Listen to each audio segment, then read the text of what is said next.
सच्चिदानन्दरूपाय विश्वोत्पत्त्यादिहेतवे तापत्रयविनाशाय श्रीकृष्णाय वयं नमः।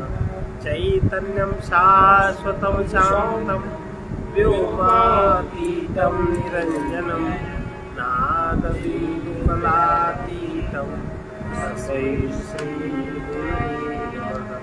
सर्वरूपमयीं देवीं सर्वं देवीमयं जगत् अतोऽहं विश्वरूपाणि तं नमामि परमेश्वरी।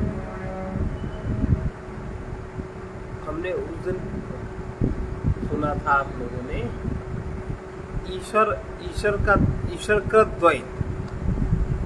का द्वैत है जीव और माया के द्वारा रची हुई सृष्टि।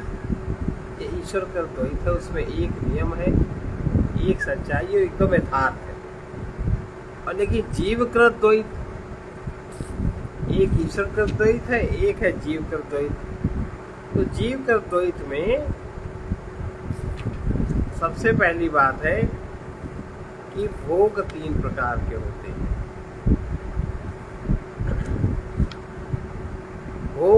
एक भोग को तीन प्रकार का जीव देखता है। जैसे उदाहरण बताया कि एक मणि है, ईश्वर की रचना की हुई बनाई गई।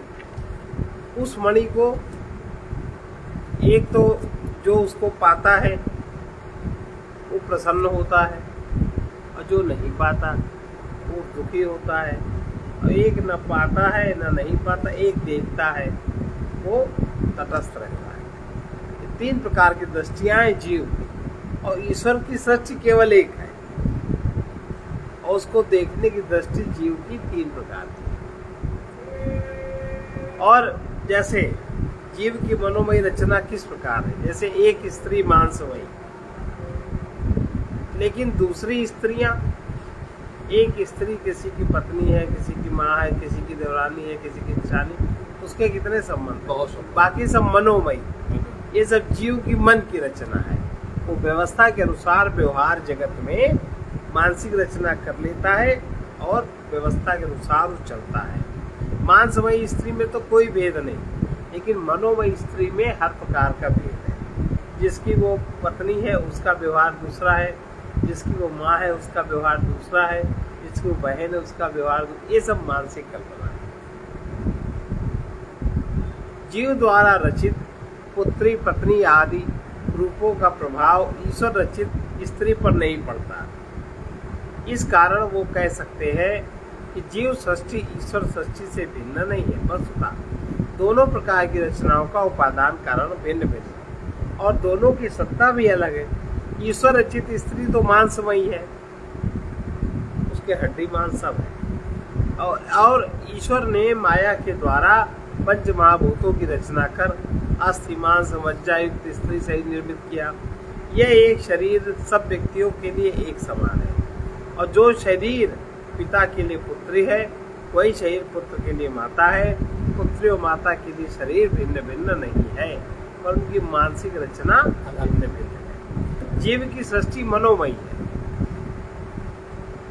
पिता का मन उपादान कारण बनकर पुत्री की रचना कर लेता है, और पुत्र का मन उपादान कारण बनकर माता की रचना कर लेता है। पति का मन उपादान कारण बन पत्नी की रचना करता है।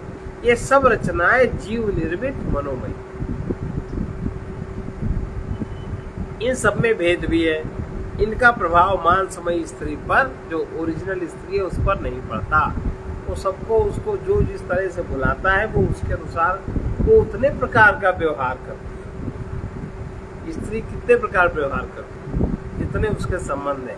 फिर भी मांसमयी स्त्री से मनोमयी स्त्रियों की पृथक सत्ता अवश्य है। मनोमयी स्त्री का अलग सत्ता है, वे अभाव नहीं है। मनोमयी सृष्टि भी अभाव कारक नहीं है, तो उसी के प्रभाव में सारी दुनिया का व्यवहार चलता है।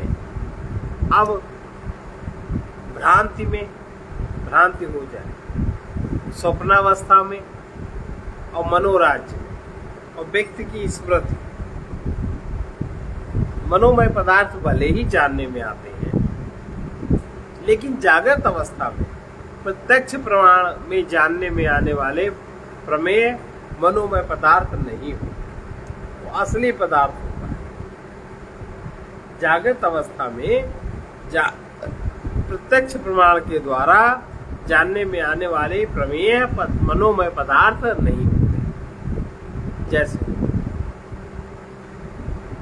रस्सी के स्थान में सर्प प्रतीत हो सकता है, होता ही है। यह सर्प मन की कल्पना है, रस्सी तो कल्पना नहीं है, इसीलिए सर्प मनोमय है। और स्वप्न भी मन की कल्पना है, इसलिए वो भी मनोमय है।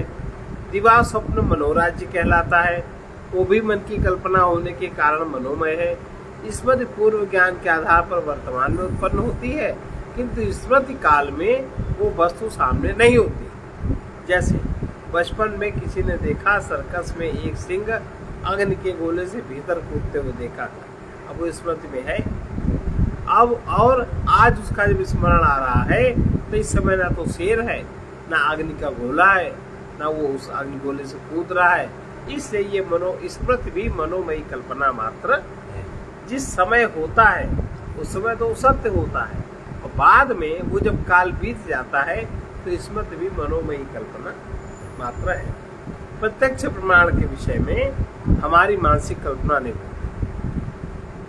जागृत अवस्था में दिखाई देने वाला सामने खड़ा सिंह प्रत्यक्ष का विषय है, उसे हम अपनी कल्पना नहीं कह सकते। इसी प्रकार प्रत्यक्ष दिखाई देने वाली मांसमयी स्त्री किसी की कल्पना नहीं हो सकती, वो झूठ नहीं हो सकती, और उसमें जो संबंध बनाया जाता है वो संबंध मनोमयी कल्पना या मिथ्या हो सकती है। अब प्रत्यक्ष ज्ञान की प्रक्रिया क्या है, प्रत्यक्ष ज्ञान कैसे करना चाहिए? बाढ़म माने तुम्हें न योगात् स्यात् विषयाकृति, योगात् स्यात् विषयाकृति, भाष्यवार्तिक काराभ्याम अयमर्थ उदीरितः, अयमर्थ उदीरितः।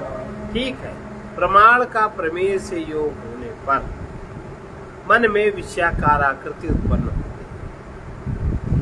भाष्यकार माने शंकराचार्य और वार्तिककार सुरेश्वराचार्य यही मत स्वीकार करते हैं। बाढ़ कहकर आचार्य पूर्व पक्षी का मत स्वीकार करते हैं। जागृत अवस्था में प्रत्यक्ष उपलब्ध होने वाले पदार्थ प्रामाणिक होते हैं। जागृत अवस्था में जो पदार्थ उपलब्ध हैं वो प्रामाणिक होते हैं, ये बात सत्य है। भाष्यकार शंकराचार्य जी हैं और वार्तिककार सुरेश्वराचार्य जी हैं। उनकी परंपरा में और भी आचार्य हुए हैं, वे सब इस बात को स्वीकार करते हैं कि मन जिस वस्तु के संपर्क में बस प्रमेय माने वस्तु, मन जिस वस्तु के संपर्क में आता है वो मन के सामने कोई वस्तु आई कि उसी की तरह तदाकार वृत्ति मन में बन जाती है, तब मन उसको जान पाता है। मन किसी वस्तु के संपर्क में आता है तो वो तुरंत तदाकार वृत्ति धारण कर लेता है और उस वस्तु का प्रत्यक्ष ज्ञान होता है। जो वृत्ति धारण करता है उसका सामने पदार्थ प्रत्यक्ष ज्ञान। इंद्रियों के द्वार से मन जब तक वस्तु माने प्रमेय से संपर्क नहीं करता तब तक वस्तु का प्रत्यक्ष ज्ञान नहीं होता। मन इंद्रियों के द्वारा वस्तु से संपर्क करेगा तब उसका प्रत्यक्ष ज्ञान होगा। प्रत्यक्ष ज्ञान की प्रक्रिया अधिक स्पष्ट करने के लिए आचार्य शंकराचार्य और सुरेश्वराचार्य जी का मत उद्धृत करते हैं। मूषासिक्तम यथा त्राम्रम, मूषासिक्तम यथा ताम्रम, तन्भिन्नम तन्निभम जायते तथा, तन्निभम जायते तथा, रूपादीन व्याप्नुवच्चित्तम, रूपादीन व्याप्नुवच्चित्तम, तन्निभम दृश्यते ध्रुवम, तन्निभम दृश्यते।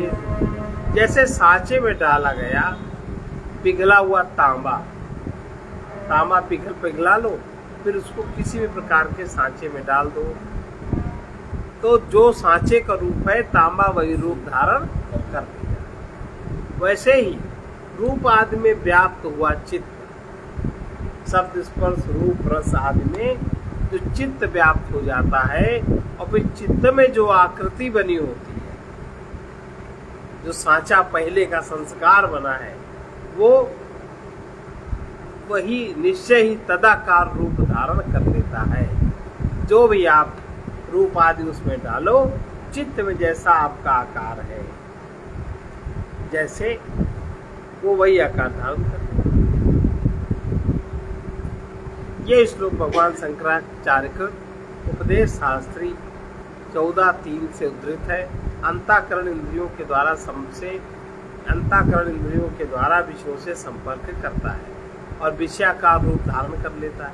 अब अंतःकरण में जो आकार है, पिछले जन्म का देखा हुआ, सुना हुआ, भोगा हुआ, जो धारणा है, बाहर जरा सी क्रिया हुई नहीं कि आप तुरंत वहीं जाके पहुंच जाएंगे, है ना। आप वही आप, उसके अलावा आप कुछ समझ ही नहीं सकते। उतनी ही आपकी समझ है, क्योंकि बुद्धि का विवेक है नहीं उतना। तो जो अंदर छपा है वही आप बाहर भी छाप देते हो। यह अंतःकरण विषयाकार वृत्ति कहलाती है। अंतःकरण इंद्रियों के द्वारा विषयों के संपर्क में आता है। अंतःकरण माने मन, विषयों के संपर्क में आया और विषयाकार रूप धारण कर लिया। यह अंतःकरण की विषयाकार वृत्ति कहलाती है। चैतन्य इस वृत्ति को प्रकाशित करता है। चेतना है, मात्र चेतना के प्रकाश में वृत्ति समझ में आती है। किसको? बुद्धि को। और प्रस्तुत विषय का ज्ञान हो जाता है।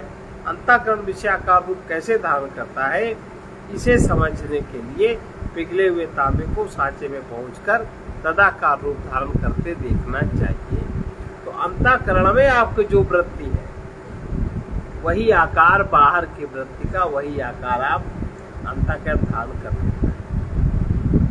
बाहर क्रिया ना भी हो तो भी अंतःकरण में जो आपका संस्कार है, आप उससे संबंधित उसी क्रिया को आकार दे दोगे। नहीं तो बाहर कोई पदार्थ है, कोई प्रमेय है, तो अर्थ हमारे होते हैं। बाहर वो अर्थ चाहे ना हो, लेकिन जो हमारे अंदर संस्कार है, जो सांचा बना है, हम वही अर्थ उसमें लगा देते। दूसरा अर्थ में व्यंजको वा यथा लोको व्यंग्यस्याकारतामियात् सर्वार्थ व्यंजकत्वाति अर्थाकारा प्रदृश्यते। जैसे लोक में व्यंजक, जो व्यंग करने वाले लोग हैं, विदूषक, लोक में व्यंजक व्यंग का आकार धारण कर लेता है। वैसा आकार बना लेता है जो कर उसको देखते ही किसी को हंसी कर लेता है। व्यंजक व्यंजाकार आकार धारण कर लेता है। और उसी प्रकार सभी अर्थों की व्यंजक होने के कारण सभी अर्थों का आकार कहाँ है? बुद्धि में है। सभी प्रकार के अर्थों की व्यंजक होने के कारण बुद्धि अर्थाकार रूप धारण करती दिखाई देती है। बुद्धि उसी प्रकार का अर्थ लगा लेती। यह श्लोक भगवान शंकराचार्य का उपदेश शास्त्री के 14:4 से उद्धृत है। ताम्र की अपेक्षा प्रकाश का दृष्टांत अधिक सूक्ष्म है, किंतु प्रत्यक्ष ज्ञान की प्रक्रिया समझने में उससे अधिक सहायता मिलती है। तांबा एक कठोर धातु होने के कारण सांचे में पहुंचकर उसी का रूप धारण कर सकता है, किंतु बुद्धि अमूर्त वस्तु है। वो वस्तु का रूप कैसे धारण करेगी, इसे समझाने के लिए हमें प्रकाश को देखना चाहिए। प्रकाश व्यंजक है और वो जिस भी वस्तु पर पड़कर उसे प्रकाशित करता है वो व्यंग है। प्रकाश जिस भी वस्तु पर पड़ता है उसी का रूप धारण कर लेता है। प्रकाश जिस वस्तु पर पड़ा, प्रकाश उसी आकार का हो गया ना। जैसे दीपक जल रहा हो और दीपक की परछाई किस आकार की हो, जैसे आकार का दीपक। सूर्य, चंद्र या दीपक का प्रकाश सब घट आदि वस्तुओं पर पड़ता है तो वो उन्हीं का रूप धारण कर लेता। ऐसा हमें दिखाई देता। हम जिस आकार का प्रकाश देखते हैं वस्तु को भी उसी आकार का समझते हैं। प्रकाश तो केवल बाहरी वस्तुओं को प्रकाशित करता है, किंतु बुद्धि बाहर भीतर की स्थूल सूक्ष्म सभी वस्तुओं को प्रकाशित करती है। वो शब्द स्पर्श रूप रस गंध को भी प्रकाशित करती है, जिन्हें सूर्य आदि का प्रकाश प्रकाशित नहीं कर सकता। इसलिए बुद्धि से प्रकाशित होने वाली वस्तुओं के लिए इस श्लोक में अर्थ शब्द का प्रयोग किया गया। इसके अंतर्गत स्पर्श आदि विषय भी आ जाते हैं। बुद्धि इनके संपर्क में आकर इन्हीं का रूप धारण कर लेती है और इसे हम विषय का ज्ञान हमें विषय का ज्ञान प्राप्त हो जाता है। जैसे मातुर्माना विनिष्पत्ति मातुर्माना विनिष्पत्ति निष्पन्नम हेयमेति तत् निष्पन्नम हेयमेति तत् मेया विसंगत तच्च मेया विसंगति तच्च मेया भत्वं प्रपद्यते मेया भत्वं प्रपद्यते। ये प्रमाता प्रमाता माने जीव। जीव में प्रमाण प्रमाण क्या है? जीव के अंतःकरण की वृत्ति प्रमाण है। जीव है प्रमाता, प्रमाण को जानने वाला। भाई प्रमाण क्या है? और प्रमाण है जीव के अंतःकरण की वृत्ति। तो प्रमाता में जो प्रमाता है उसमें प्रमाण उत्पन्न होता है। जीव में अंतःकरण की वृत्ति उत्पन्न होती है और वो उत्पन्न होकर प्रमाण प्रमेय की ओर जाता है। जो प्रमाण है वो प्रमेय की ओर जाता है और फिर वो प्रमाण प्रमेय के संसर्ग में आकर प्रमेय का ही रूप धारण कर लेता है। इस प्रकार वस्तु का ज्ञान हो जाता है। ये इस श्लोक में सुरेश्वराचार्य जी का मत व्यक्त किया गया है। वो मानसोल्लास के 3:6 में कहते हैं कि जीव प्रमाता अर्थात वस्तु का ज्ञान प्राप्त करने वाला है। प्रमाण माने कैसे ज्ञान प्राप्त करेगा? अंतःकरण की वृत्ति से प्राप्त करेगा और जिसके द्वारा वस्तु का ज्ञान होता है वो प्रमेय, वो वस्तु है। प्रमाता, प्रमाण और प्रमेय। प्रमाता जीव है, प्रमाण उसके अंतःकरण की वस्तु है और प्रमेय वो वस्तु है जिसका ज्ञान होगा। जिसका ज्ञान जीव को होता है वो यथार्थ ज्ञान प्रमा है। प्रमा करने वाला प्रमाता, प्रमा का साधन प्रमाण और प्रमा का विषय प्रमेय। इन पारिभाषिक शब्दों का अर्थ समझ लेने पर इस श्लोक का तात्पर्य समझ में आता है। प्रमाता जीव है। जीव अधिष्ठान रूप चैतन्य लिंग देह और उसमें प्रतिबिंबित चैतन्य चिदाभास का संघात है। सूक्ष्म शरीर में अंतःकरण भी सम्मिलित है। यह अंतःकरण जीव के लिए ज्ञान प्राप्त करने का साधन है। मन बुद्धि चित्त अहंकार सब ज्ञान के तो साधन है। जीव को जब कोई वस्तु जानने की इच्छा होती है तो वो अंतःकरण में उसके जिज्ञासा की वृत्ति उत्पन्न होती है। हमें कैसे जाने? यही प्रमाण का उत्पन्न होना है। यह वृत्ति ज्ञातव्य वस्तु की ओर जाती है। वो वस्तु कहाँ मिलेगी जिसका हमें ज्ञान होगा? कैसे ज्ञान होगा? और उस वस्तु मान जो प्रमेय है उसका संसर्ग पाकर उसका रूप धारण, अंतःकरण की वृत्ति उसका रूप धारण कर लेती है। इस विषयाकार अंतःकरण की वृत्ति को चिदाभास प्रकाशित करता है। जो अंदर का प्रकाश है वो प्रकाशित करता है और उस प्रकाश में जीव को वस्तु का ज्ञान, इतनी क्रिया होती। इसके अतिरिक्त यह भी संभव है कि जिज्ञासु अंतःकरण की वृत्ति बाह्य वस्तु तक न पहुंचे। अंतःकरण हमें जानने की इच्छा है, हम नहीं में बाहर में नहीं पहुंची तो मन से कल्पना करके इच्छित वस्तु तक ही पहुंचकर, मन से कल्पना क्या होगी? देखा है स्मृति ने वो आकार दिया, मना कल्पित इच्छित वस्तु तक ही पहुंचकर उसका रूप धारण कर ले और चिदाभास से प्रकाशित होकर जीव को काल्पनिक वस्तु का ही ज्ञान करा दे। इन दोनों प्रकार के ज्ञान में क्या अंतर है ये अगले श्लोक में। सत्येवं विषयौ द्वौ सत्येयं विषयौ द्वौ स्थो घटौ मृण्मय धीमयौ स्थो घटौ मृण्मय धीमयौ मृण्मयो मानमेयः स्यात् मृण्मयो मानमेयः स्यात् साक्षी भासस्तु धीमया, साक्षी भासस्तु धीमया। ऐसा होने के कारण एक घड़े का ज्ञान दो प्रकार से होता है। जैसे दो घड़े ज्ञान के विषय होते हैं, एक तो मिट्टी का घड़ा जो बाहर है और दूसरा धीमय मनोमय। जो धीमय है, जो मृण्मय घड़ा प्रमाण से जाना जाता है बुद्धि में, अंतःकरण में, और मनोमय घट का साक्षी चैतन्य से जानने में। जो मन का घड़ा है वो कैसे जाना जाता है? साक्षी चैतन्य उसको जानता है। और बाहर का घड़ा कैसे आज जाना जाता है? बुद्धि से जाना जाता है। देखो, दो घड़े ज्ञान के विषय होते हैं, एक तो मिट्टी का घड़ा है और दूसरा धीमय बुद्धि में जो बना आकार उसका, जो मनोमय है।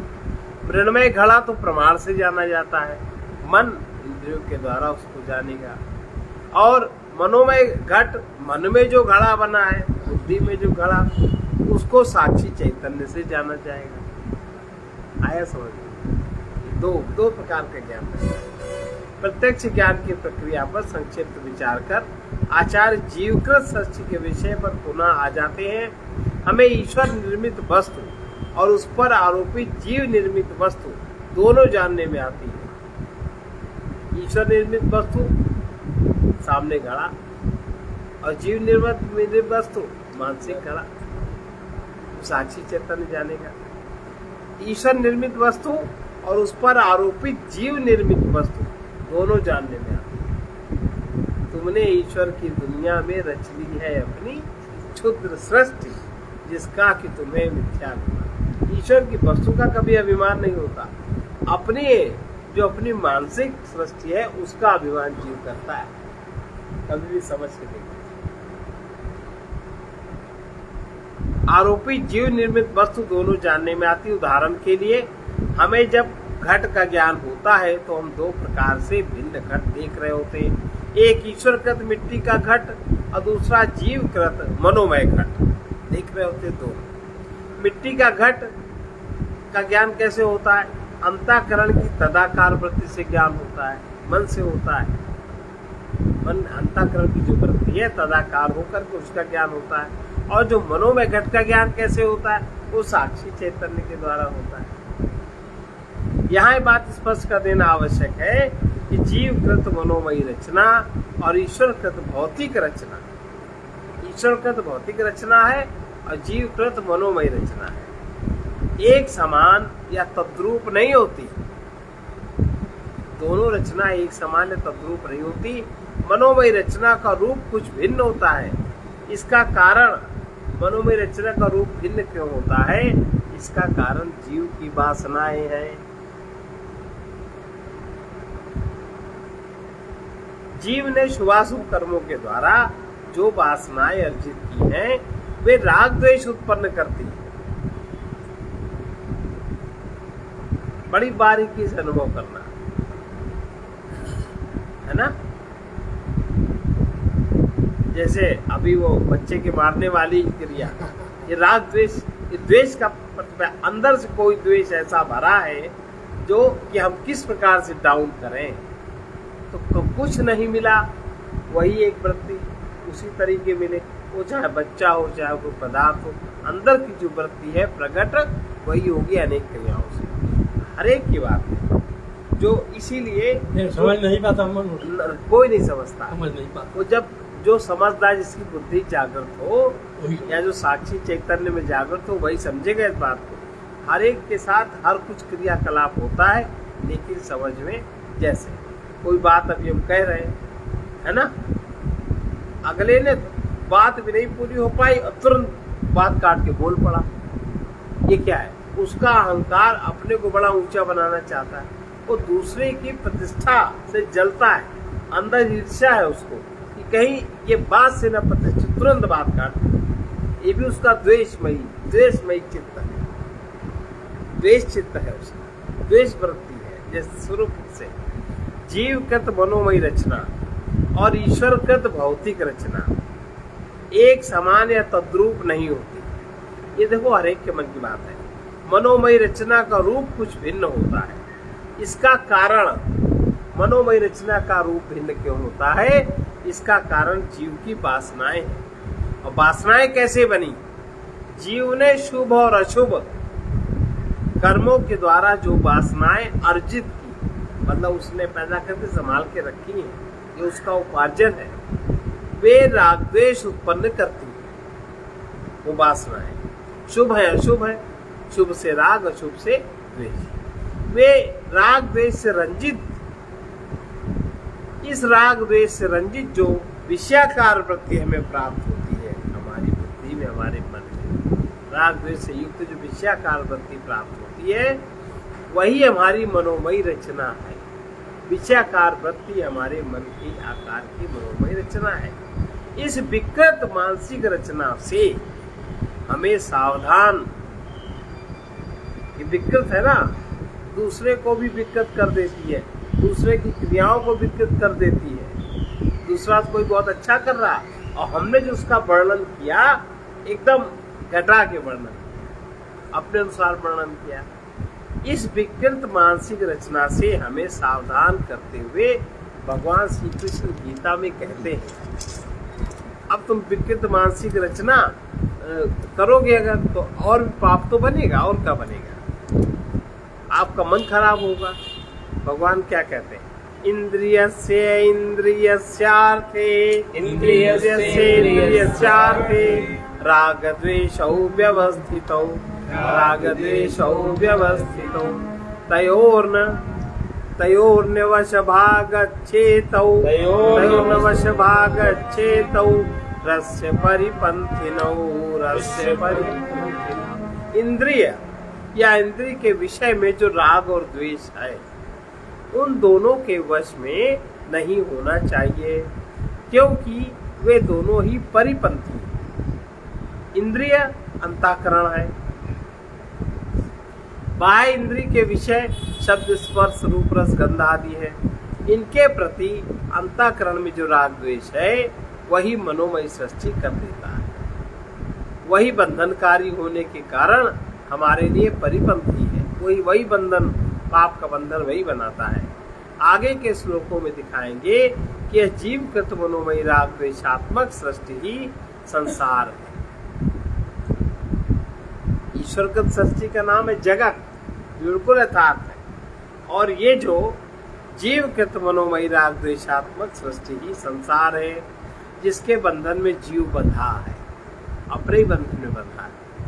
भगवान शंकराचार्य आत्मबोध ग्रंथ में इसी को संकेत करते हैं। संसारः स्वप्न तुल्यो ही, ये जगत की बात नहीं कही। जो जीव का अपना संसार है राग द्वेष, ये स्वप्न के समान है। ब्रह्म सत्यम जगत मिथ्या। जगत को तुम जब उल्टा देखने लगते हो तो वही मिथ्या हो जाता है। रस्सी को जब तुम सांप देखते हो तो वही सांप काल्पनिक हो जाता है, रस्सी काल्पनिक नहीं है। इसलिए हमने कोई चीज हमें उल्टी दिखाई पड़ती है, क्योंकि हमारे अंदर राग द्वेष है। संसारः स्वप्न तुल्यो ही राग द्वेषादि संकुलः राग द्वेषादि संकुलः। ये संसार स्वप्न तुल्य है और राग द्वेष से ही भरा है। ईश्वर का संसार राग द्वेष से भरा हुआ, जीव का संसार राग द्वेष से भरा है। जीव को जहां लगा कि अगला कुछ हमारे अहंकार से ऊपर जा रहा है, उसने उसकी टांग काट दी, चल रहा है ना।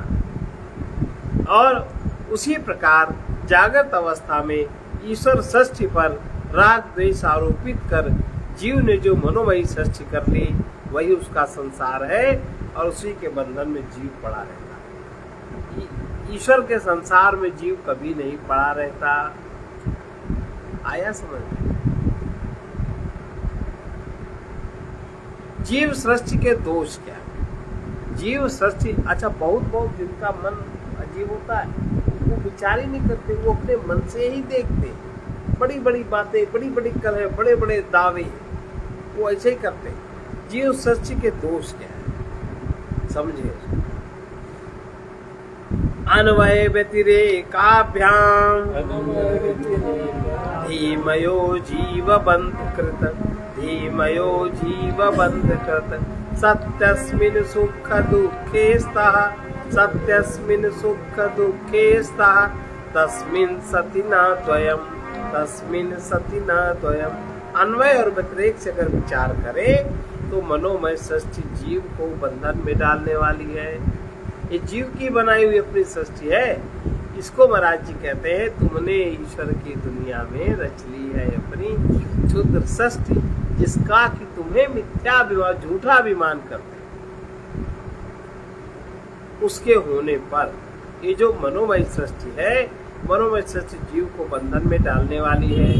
उसके होने पर सुख दुख होता है और मनोमय सृष्टि ना रहने पर सुख दुख समाप्त। जीवकृत मनोमय सृष्टि जीव के लिए ही बंधनकारी है, क्योंकि उसके कारण जीव को सुख दुख सहना पड़ता है।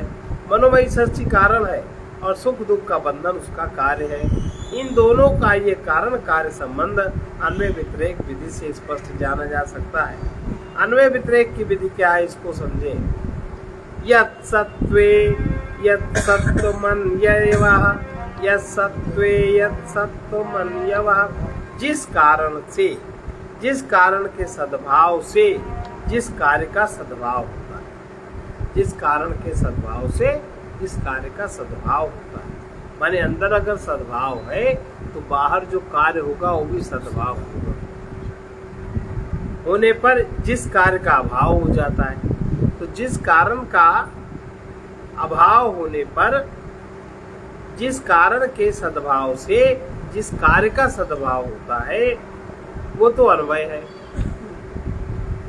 कारण अंदर हमारा सद्भाव है, हमारी सद्वृत्ति है, तो बाहर भी सद्वृत्ति में दिखाई देगी। किसी का सत और असत उसके मन में क्या है जानने के लिए उसको थोड़ा सा काम में लगा दो, पता लग जाएगा उसके अंदर क्या है ना। तो कारण में अगर उसका सत्य भाव है तो कार्य में भी उसको सत्य भाव करेगा ना। और तो जिस कारण के सद्भाव से जिस कार्य का सद्भाव होता है वो तो है अन्वय। और व्यतिरेक क्या है, यद भावे यद भावो तद, यद भावे यद भावो तद व्यतिरेकः। जिस कारण का अभाव होने पर जिस कार्य का अभाव हो, अंदर अगर अभाव है किसी कारण का तो बाहर भी हम वो नहीं कर सकते, वो व्यतिरेक है। उदाहरण के लिए अग्नि के होने पर ताप का अनुभव होता है तो अन्वय, और अग्नि के ना होने पर ताप का अनुभव भी नहीं होता, ये व्यतिरेक है। अग्नि है तो ताप का अनुभव है, और अगर अग्नि नहीं है तो ताप का अनुभव नहीं है। अग्नि है ताप का अनुभव है, ये है अन्वय, और अग्नि नहीं है ताप का अनुभव नहीं है, ये है व्यतिरेक। इससे ज्ञात होता है कि अग्नि का कारण ताप होता है। जब कई कार्य कारण मिले जुले हो तो किस कारण का संबंध किस कार्य से है, अन्वय व्यतिरेक के द्वारा हम इस बात को जान सकते हैं। सुख दुख भोगने वाले जीव का संबंध, जो जीव सुख दुख भोगता है, सुख दुख भोगने वाले जीव का संबंध ईश्वर सृष्टि से भी है और जीव सृष्टि से भी। इन्हीं दोनों सृष्टियों में से कोई सृष्टि जीव के सुख दुख रूपी बंधन का कारण है। उसे सुनिश्चित करने के लिए हम ठीक ठीक जान सकते हैं कि जीव के सुख दुख का कारण क्या है। इसके लिए अन्वय व्यतिरेक की विधि अपनानी चाहिए। हम देखते हैं कि जीव कृत मनोमयी सृष्टि रहने पर जीव को सुख दुख का अनुभव होता है, और उसके ना रहने पर वो सुख दुख का अनुभव नहीं करता। ईश्वर सृष्टि तो जीव के साथ सदा रहती है, किंतु उसकी अपनी मनोमय सृष्टि जब उसके साथ होती है तभी वो सुखी और दुखी होता है। अन्यथा ईश्वर की सृष्टि से जीव कभी सुखी और दुखी नहीं, वो आनंद में होता है। इसे अगले श्लोक में बताते हैं। असत्य पिच बाह्यार्थे स्वप्नादौ बध्यते नरः स्वप्नादौ बध्यते नरः समाधि सुप्ति मूर्छासु समाधि सुप्ति मूर्छासु सत्यपस्मिन् बध्यते सत्यपस्मिन् बध्यते। स्वप्न आदि में बाह्य जगत ना रहने पर भी मनुष्य अपनी मानसिक सृष्टि के बंधन में रहता है। स्वप्न में बाह्य सृष्टि नहीं है ईश्वर, लेकिन मानसिक सृष्टि के बंधन में रहता है। किंतु समाधि में, सुषुप्ति अवस्था में और मूर्छा की अवस्था में बाह्य जगत रहते हुए भी जीव बंधन में नहीं रहता, क्योंकि इन अवस्थाओं में उसकी मानसिक सृष्टि रहती ही नहीं। स्वप्न में मानसिक सृष्टि रहती है, ईश्वर की सृष्टि नहीं रहती, तो जीव बंधन में रहता है। और समाधि अवस्था में, सुषुप्ति अवस्था में, मूर्छा की अवस्थाओं में बाह्य जगत रहते हुए भी जीव बंधन का अनुभव नहीं करता, क्योंकि इन अवस्थाओं में उसकी मानसिक सृष्टि रहती ही नहीं। हम अपनी स्वप्नावस्था पर विचार करें तो देखेंगे कि उस समय हमें ईश्वर सृष्टि देखने में नहीं आती। स्वप्न जगत में हम केवल अपनी मानसिक सृष्टि स्वप्न ही देखते हैं। उस समय हमें सुख दुख का बंधन भी रहता है। इस अन्वय विधि से ज्ञात होता है स्वप्न की मनोमयी रचना जीव के सुख दुख रूपी बंधन का कारण है।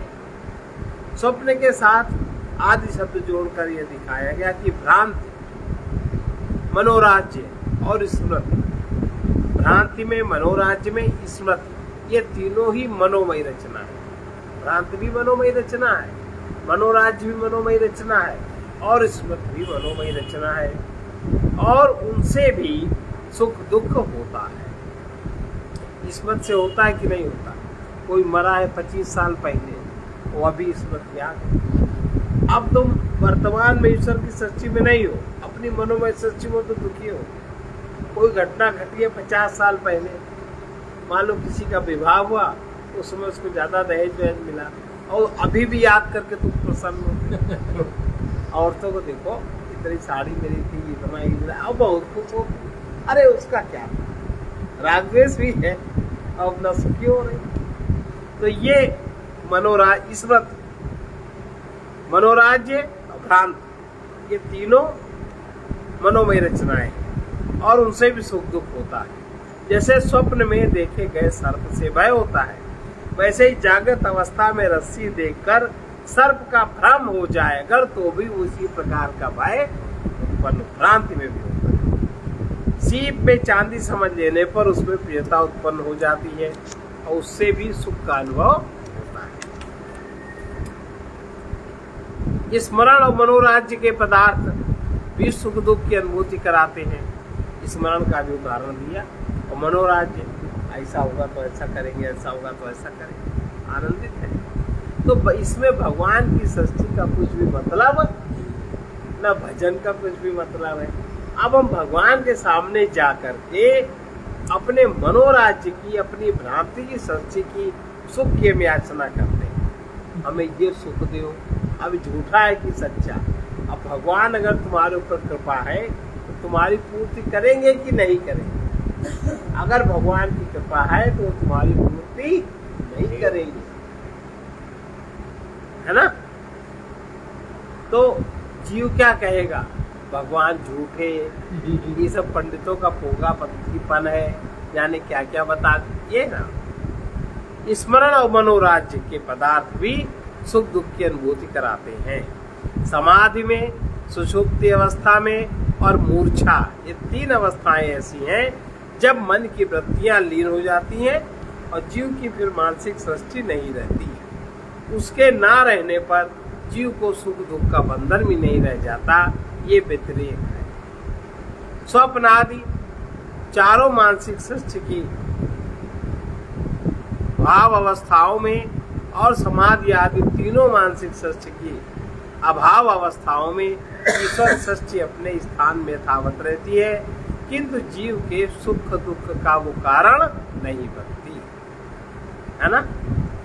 अब देखिए, दूर देशम गते पुत्रे, उदाहरण, दूर देशम गते पुत्रे जीवते वात्र तत्पिता जीवत्रेवात्र तत्पिता विप्रलम्भकवाक्येन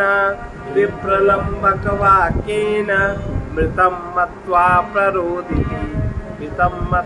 प्ररोदिति।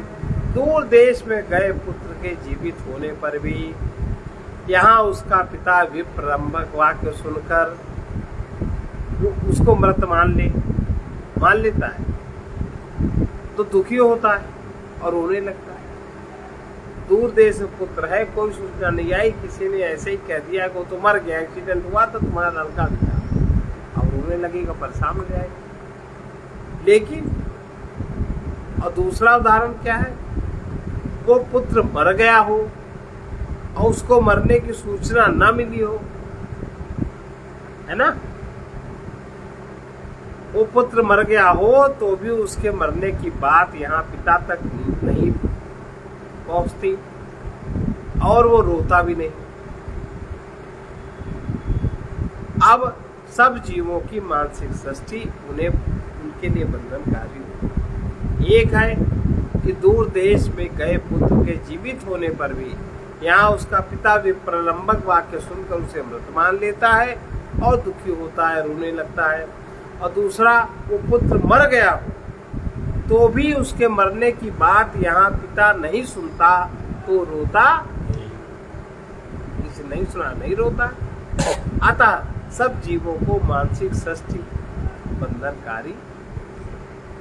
दृष्टांतों के द्वारा सिद्ध हो गया कि जीव सृष्टि ही जीव के लिए बंधनकारी है, ईश्वर की सृष्टि जीव के लिए बंधनकारी नहीं है। अब यहाँ ये दिखाया जा रहा है कि जागृत अवस्था में भी जीव अपनी ही सृष्टि के कारण सुख दुख के बंधन में पड़ता है। मान ले किसी मनुष्य का पुत्र विदेश में पढ़ने या व्यापार करने गया है, वहाँ उसका पुत्र जीवित है, तो भी यहाँ वो मनुष्य किसी से ये विप्रलंबक वियोग का दुख उत्पन्न करने वाला वाक्य सुन ले कि तुम्हारा पुत्र जो विदेश गया था वो कार दुर्घटना में मारा गया, तो उसके मन में मृत पुत्र की कल्पना उत्पन्न हो जाएगी।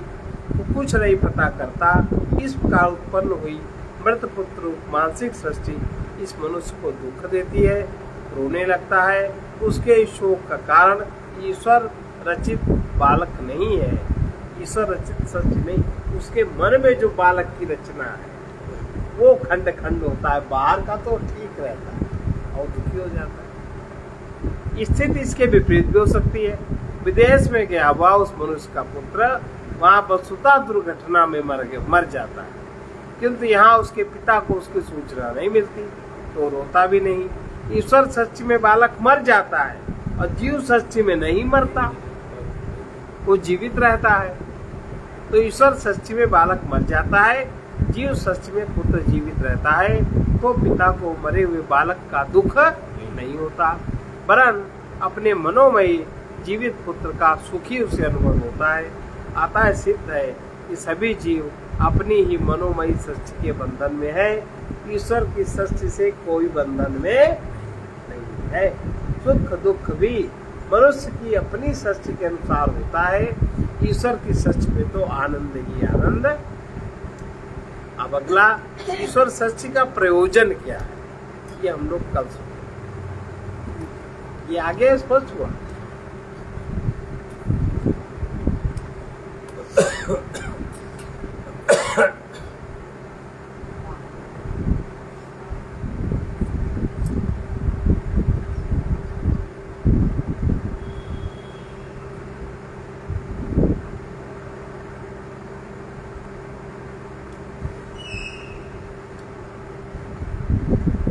अब इस हिसाब से देखो, कोई दुख नहीं है सिवाय भगवत स्मरण करने के, और कोई काम भी नहीं है।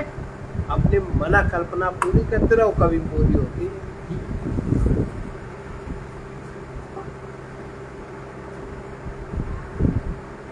संसार में जो ईश्वर का भक्त है, जो मनुष्य, उसका जीवन कैसा हो? संसार में मानव वही सत धर्म जो अपना सके। संसार में मानव वही सत धर्म जो अपना सके। जिसमें कि सत्य विवेक हो, जिसमें कि सत्य विवेक हो, मन के विकार हटा सके। मन के विकार हटा, मानसिक सृष्टि हटा दो अगर विवेकी हो। जिसमें कि सत्य विवेक हो, जिसमें कि सत्य विवेक हो, मन के विकार हटा सके।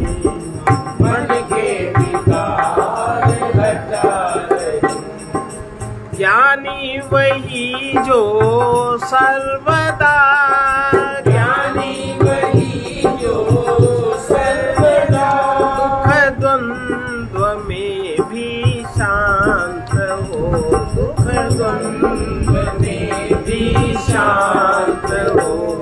प्रतिकूलता कितनी हो, प्रतिकूलता कितनी हो, समता न कोई दिखा सके। समता न कोई दिखा सके। संसार में मानव वही सत धर्म जो अपना सके। संसार में मानव वही सत धर्म जो अपना। प्रेमी वही जो अपने लिए, प्रेमी वही जो अपने लिए, कुछ भी नहीं है चाहता। कुछ भी नहीं है चाहता। निष्काम सेवा भाव से, निष्काम सेवा भाव से, प्रियतम को जो कीर जा सके। प्रियतम को जो कीर जा सके। जिसमें कि सत्य विवेक हो, जिसमें कि सत्य विवेक हो, मन के विकार हटा सके। मन के विकार हटा सके। त्यागी वही जो विरक्त है, त्यागी वही जो विरक्त है, त्यागी वही जो विरक्त है, त्यागी वही जो विरक्त है, जो लोभ मोह से मुक्त है। जो लोभ मोह से मुक्त है, जो कामना के साथ ही, जो कामना के साथ ही, देहाभिमान मिटा सके। देहाभिमान मिटा सके। प्रतिकूलता कितनी हो, प्रतिकूलता कितनी भी हो, समता न कोई दिखा सके। समता न कोई दिखा सके। प्रतिकूलता कितनी ही हो, प्रतिकूलता कितनी ही हो, समता न कोई दिखा सके।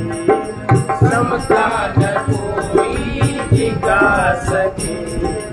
जो दूरदर्शी संत जन, जो दूरदर्शी संत जन, सौभाग्यवान उसे कहें। सौभाग्यवान उसे कहें। जो भाग्यहीन सौभाग्यहीनों को भी कुछ, सौभाग्यहीनों को भी कुछ सौभाग्यशाली बना सके, सौभाग्यशाली बना सके, सौभाग्यशाली बना सके, सौभाग्यशाली बना सके। जो दूरदर्शी संत जन, जो दूरदर्शी संत जन सौभाग्यवान उसे कहें, सौभाग्यवान उसे कहें। जो भाग्यहीनों को भी कुछ, जो भाग्यहीनों को भी कुछ सौभाग्यशाली बना सके, सौभाग्यशाली बना सके। निष्काम सेवा भाव से, निष्काम सेवा भाव से प्रियतम को जो की रिझा सके, प्रियतम को जा सके। जिसमें की सत्य विवेक हो, जिसमें की सत्य विवेक हो, मन के विकार हटा सके, मन के विकार हटा सके। सच्चा धनी वही यहाँ, सच्चा धनी वही यहाँ जिसमें हो दैवी संपदा, जिसमें हो दैवी संपदा। शीतल हृदय उसका है जो, शीतल हृदय उसका है जो कृष्णा की आग बुझा सके, कृष्णा की आग बुझा सके। प्रतिकूलता कितनी हो, प्रतिकूलता कितनी हो, समता न कोई दिखा सके, समता न कोई दिखा सके। सबसे बड़ा समझो उसे, सबसे बड़ा समझो उसे, जिसकी बड़ी छाया रहे, जिसकी बड़ी छाया रहे। सच्चा सुखी वही है जो, सच्चा सुखी वही है जो दुखियों के दुख हटा सके, दुखियों के दुख हटा सके। संसार में मानव वही, संसार में मानव वही सतधर्म जो अपना सके, सतधर्म जो अपना सके। है शक्तिमान वही यहाँ, है शक्तिमान वही यहाँ, आता है सबके काम जो, आता है सबके काम जो। परमार्थी वो है पथिक, परमार्थी है पथिक जो शांति शाश्वत पा सके, जो शांति शाश्वत पा सके। संसार में मानव वही, संसार में मानव वही सतधर्म जो अपना सके, सतधर्म जो अपना सके। इसमें की सत्य विवेक हो, इसमें की सत्य विवेक हो, मन के विकार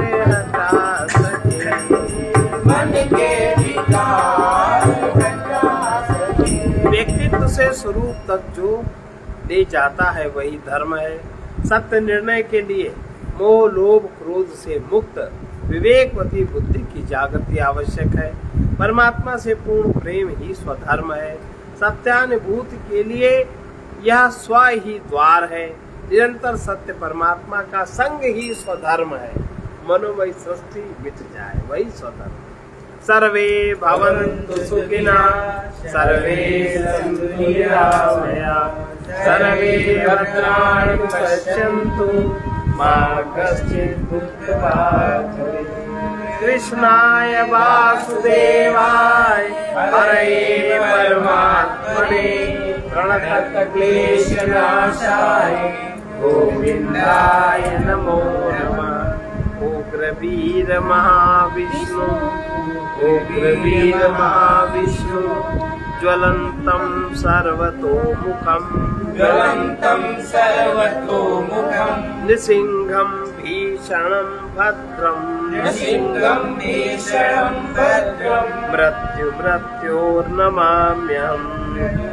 मृत्योर्नमाम्यहम्। ॐ ह्रौं जूं सः, ॐ ह्रौं जूं सः, ॐ भूर्भुवः स्वः, ॐ भूर्भुवः स्वः, ॐ त्र्यम्बकं यजामहे, ॐ त्र्यम्बकं यजामहे, सुगन्धिं पुष्टिवर्धनम्, सुगन्धिं पुष्टिवर्धनम्, उर्वारुकमिव बन्धनात्, उर्वारुकमिव बन्धनात्, मृत्योर्मुक्षीयमामृतात्। ॐ स्वः ॐ भुवः भूः, ॐ स्वः ॐ भुवः भूः, ॐ सः जूं ह्रौं ॐ सः जूं ह्रौं असतो मा सद्गमय, तमसो मा ज्योतिर्गमय, मृत्योर्मामृतं गमय। ॐ पूर्णमदः पूर्णमिदं पूर्णात् पूर्णमुदच्यते पूर्णस्य पूर्णमादाय पूर्णमेवावशिष्यते। ॐ शान्ति शान्ति शान्ति।